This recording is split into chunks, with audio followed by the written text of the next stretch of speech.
Hello, it's Davey Mooney coming to you from the University of North Texas, where I run the jazz guitar program. Benedetto artist, Sunnyside Records artist. Got my 5 Sunnyside records right here, and just recorded number 6 a few weeks ago in New York at the Big Orange Sheep. Great studio with Michael Perez Cisneros engineering and mixing and mastering. Ko Omura, actually same personnel, same cast of characters as Benign Strangers from 2018. Turned out really great. 5 of my tunes, 5 of Ko's tunes. Hopefully get back to Japan at some point next year. Anyway, yeah, John Ellis, Glenn Zaleski, Matt Colosi, Ko Omura. It's a good time, and it's late July here in Denton, Texas. Weather's been kinder to us this year than last year. We haven't had a string of 108-degree days yet, but I'm just hanging out with the kids. Say hi, kids. Hi. Hi. Okay, yeah, they're off camera. They're here.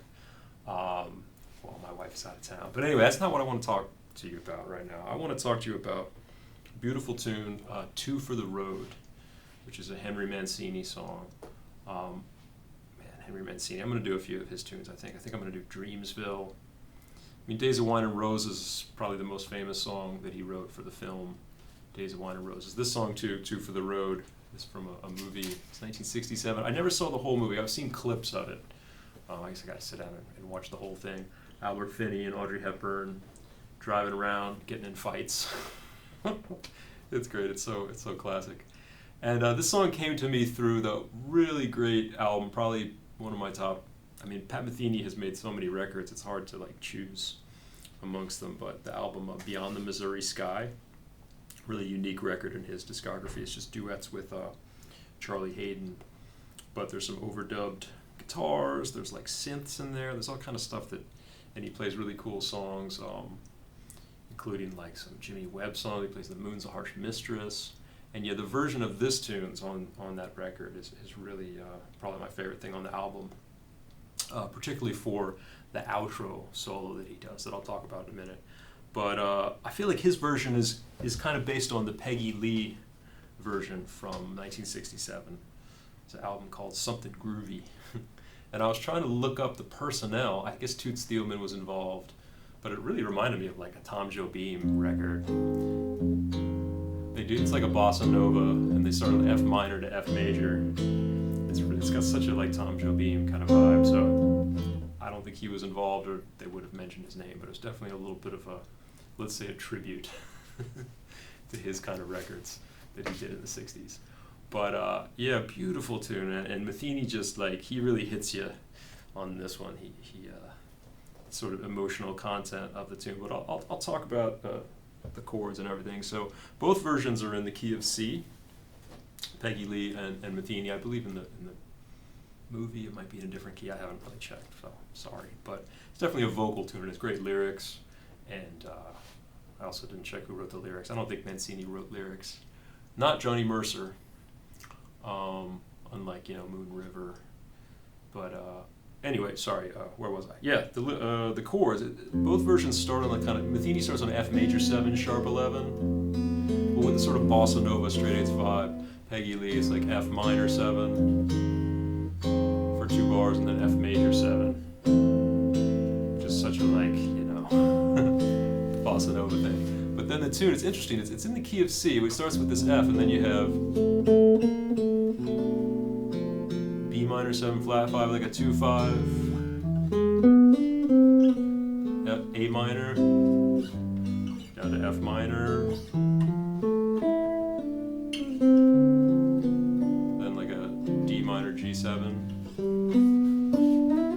and I love this thing here where he kind of extends the G7 2 beats into the resolution of C major. It reminds me a lot of Michel Legrand, who's another. I should do some of his tunes. I gotta do. Not It Might As Well Be Spring.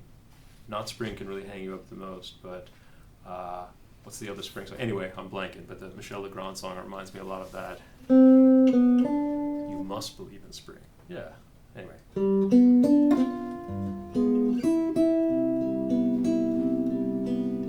And the Peggy Lee, I think she puts an E minor there. They just kind of walk down. Two for the road. They do the little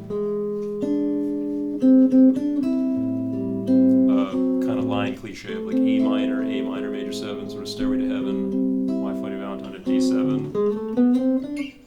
And then they do the same thing on G minor. A minor 7 flat 5, D7, G minor 7 flat 5, C7, then to F again. So yeah, kind of feel like we're in F some of the time too, or F major 7. And I noticed on the Peggy Lee version, Metheny does A minor 7 flat 5, D7, G minor 7 flat 5, C7. But the Peggy Lee, instead of having the minor 7 flat 5, 2, 5, 1 in the minor key, it's like a minor 4 chord, so like a C minor to D7 to B flat minor. And remember, all y'all that have read your Dizzy Gillespie and Thelonious Monk interviews, I don't know if Monk talked about it, but the idea that a minor 7 flat 5, those cats thought about it as a minor 6 chord with the 6 in the bass. So if it's C minor 6 to D7, B flat minor, to C7. And later on, we made those minor 7 flat 5 chords, so you have like a 2, 5, 1 in the minor key. So that's the first half of the song. So I'll go through it again. So B minor 7 flat 5, E7, come to A minor with me. Kind of walks down to F major, maybe F major over E, then a D minor 7. Then the G7 extends for 2 beats into the C major, and then E minor over B or E minor or C major over B. Just another walk down, kind of from C down to A minor.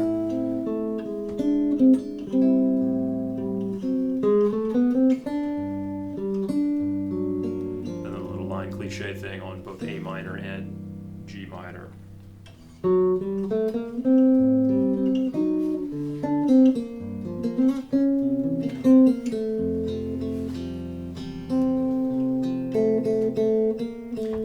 Flat melody note there kind of trips me out, because we're in the key of C, we think, but we kind of are in F, because having that B flat instead of B natural, it's not really like a modal vibe, it's definitely like a functional kind of, we're sort of in the key of F, perhaps. Second half, B minor 7 flat 5, E7 starts the same.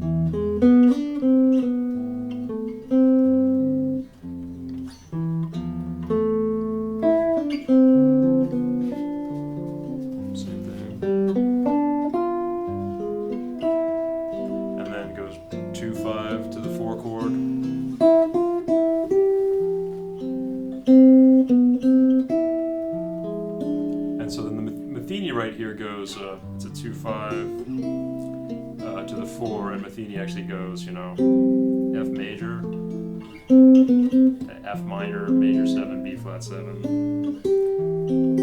C major over E or E minor, F major, and F sharp minor 7 flat 5, D7, 3, 6, 2, 5, 1, E minor, D minor, G7, C.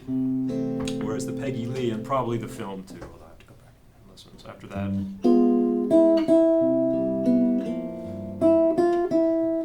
it goes to A minor,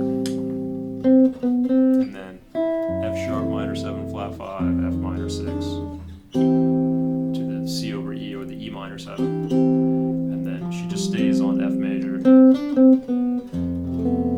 before doing. 7, D minor, D flat 7, sort of sharp 9. It's actually kind of more of a jazzy vibe.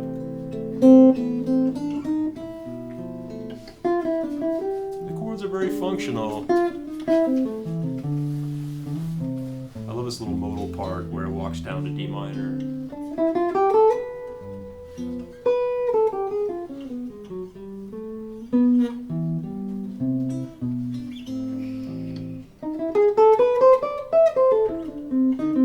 It's hard not to play a little like Metheny when I'm playing this.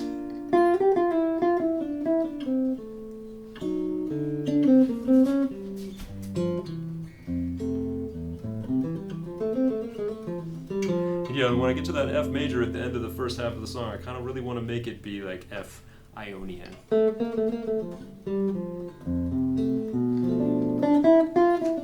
Because then it goes to B minor 7 flat 5, and that B flat really becomes like a B natural. Makes it very, very interesting, you know.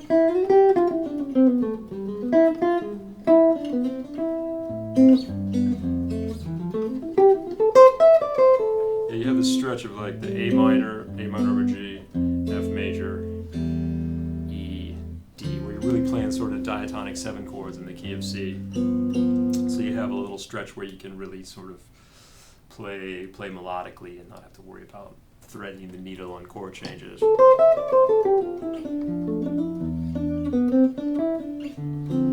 G7.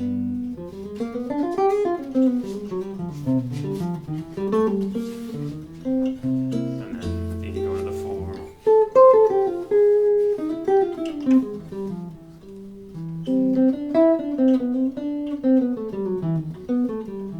And that B7 that he puts in there that Peggy Lee doesn't do.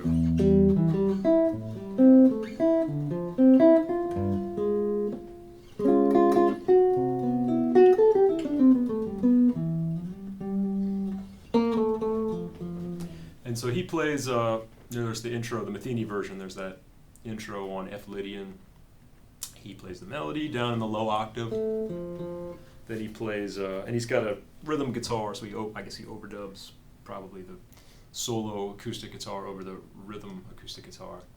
He plays a whole chorus solo, and then he plays the melody again up an octave with a little more elaboration. And like, man, the thing at the end where it's kind of just like a vamp, C major to G7 or G sus. And it really reminds me, you know, I just listened back to it about 15 minutes ago, and it had that vibe, a little bit of a peace, you know, the Bill Evans thing on Everybody Digs Bill Evans, one of my favorite jazz records of all time.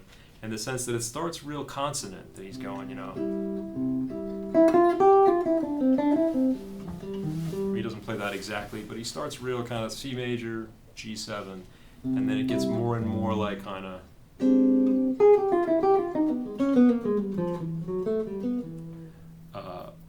C major to not C major, very dissonant G7. And I didn't go through and analyze it. I have it transcribed. You know, kudos to Jennifer Barnes, the director of vocal studies, jazz vocals here at UNT. She transcribed it and sent it to, a few years ago, she sent it to me and somebody else. She was like, oh, check it out. And I almost like don't want to, I don't know if you all ever have this thing where something that's kind of magical and you almost don't want to transcribe it or don't want to analyze it too much, pick it apart. Suffice it to say that he starts real consonant and gets real dissonant.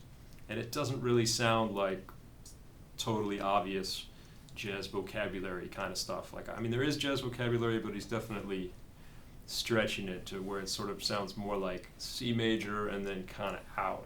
G7 sort of, C major, not C major. And he goes real over the bar line. Sometimes on the C major part, he's still playing the G7. And I'm thinking about, in the future, I'm about to go on sabbatical to write another book, but when I come back from my improv class, I'm thinking about maybe like coming up with some assignment where maybe we'll play this song and have people do a playing evaluation of some kind where they just do that, you know, C major, not C major, in and out of the harmony. Just try to get that whole tension and release thing that is so much a part of. I mean, that's why I talk a lot in Personalizing Jazz Vocabulary. I talk a lot about that. Those are always like the magical notes to me. But anyway, y'all, I'm going to play a little bit on these changes. I channel my inner Pat Metheny. And 2 for the Road, y'all. Great song, Henry Mancini.